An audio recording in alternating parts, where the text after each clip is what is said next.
Le discours de Jésus sur la fin du monde et le jugement final se conclut par 4 paraboles: le serviteur fidèle, les 10 vierges, les talents et le jugement final. La parabole sur le jugement final est le dernier enseignement de Jésus de tout l'Évangile. Après cette parabole commence l'histoire de sa passion. Le fait que cette parabole soit la dernière parabole et le dernier enseignement lui donne une importance particulière. On peut noter également une progression avec le début de l'Évangile. Au début de l'Évangile, il est tout de suite question de roi. Jésus est présenté comme le descendant de David, comme le Messie attendu. Mais ce n'est pas un roi reconnu, et sa royauté ne se voit pas. Ici, Jésus parle du Fils de l'homme qui est roi, et sa gloire est manifeste. Au début de son ministère, Jésus est tenté par Satan. Dans le récit des tentations, il refuse le pouvoir et la richesse.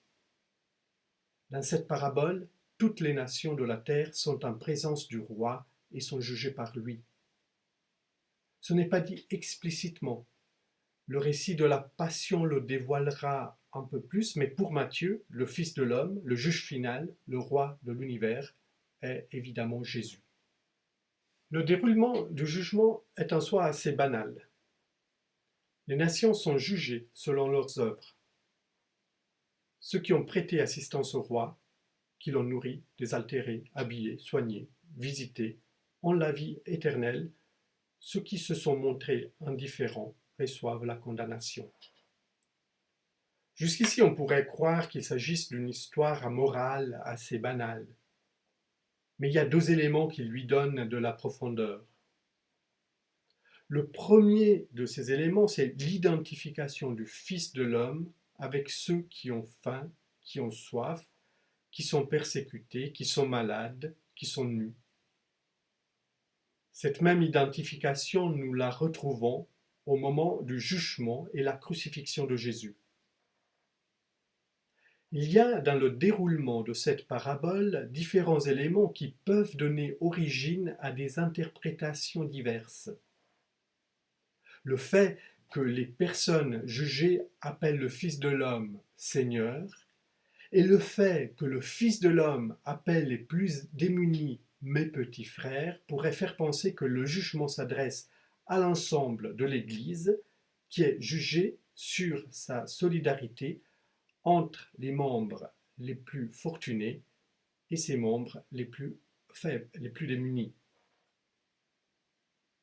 Mais on dit aussi qu'au jugement final, toutes les nations seront présentes. On pourrait voir ainsi toutes les nations jugées sur la façon dont ils ont accueilli les croyants et l'annonce du royaume. On peut aussi voir dans les mots de Jésus une identification non seulement avec les croyants, mais aussi avec tous les pauvres et persécutés du monde. Je pense que l'ambiguïté soit voulue, que les 3 interprétations sont justes et valables selon la situation. Ce qui compte, ce n'est pas qui est jugé et avec qui Jésus s'identifie, ce qui compte, c'est la disposition de cœur. Les élus ont su montrer compassion vis-à-vis des plus démunis, chrétiens ou pas. Les maudits n'ont pas su avoir compassion. Le deuxième élément singulier, c'est que ni les élus, ni les maudits ont conscience de ce qu'ils ont fait.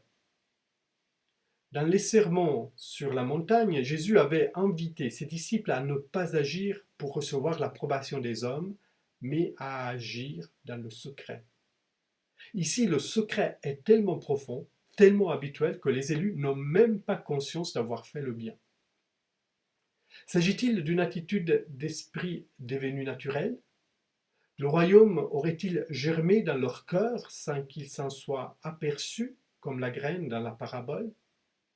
Y a-t-il une unité entre disposition intérieure de l'esprit, acte de compassion extérieure, vouloir être aussi au service du Fils de l'homme et de la vie? Une unité tellement forte que tout se fait naturellement sans effort.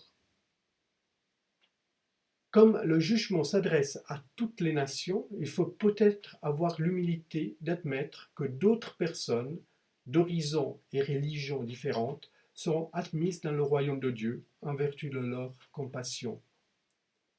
Mais comme il s'adresse à moi aussi qui suis croyant, et que ma vie ne témoigne pas seulement d'actes de compassion, mais aussi de beaucoup d'indifférence et même de méchanceté, où puis-je trouver cette simplicité et cette ouverture naturelle? Peut-être en relisant l'Évangile, en réécoutant l'enseignement de Jésus rapporté dans les 5 discours, et le laisser s'inscrire dans mon cœur, ou peut-être en continuant la lecture et apprendre dans les prochains chapitres, dans la mort et la résurrection de Jésus, à prendre conscience de ce que j'ai reçu de lui. En tout cas, cette parabole me laisse 2 impressions. Une sensation d'accomplissement, comme si toute l'histoire de Jésus et son enseignement convergent en elle, et de l'autre côté, comme si quelque chose manquait encore et que je trouverai peut-être dans les chapitres qui vont suivre.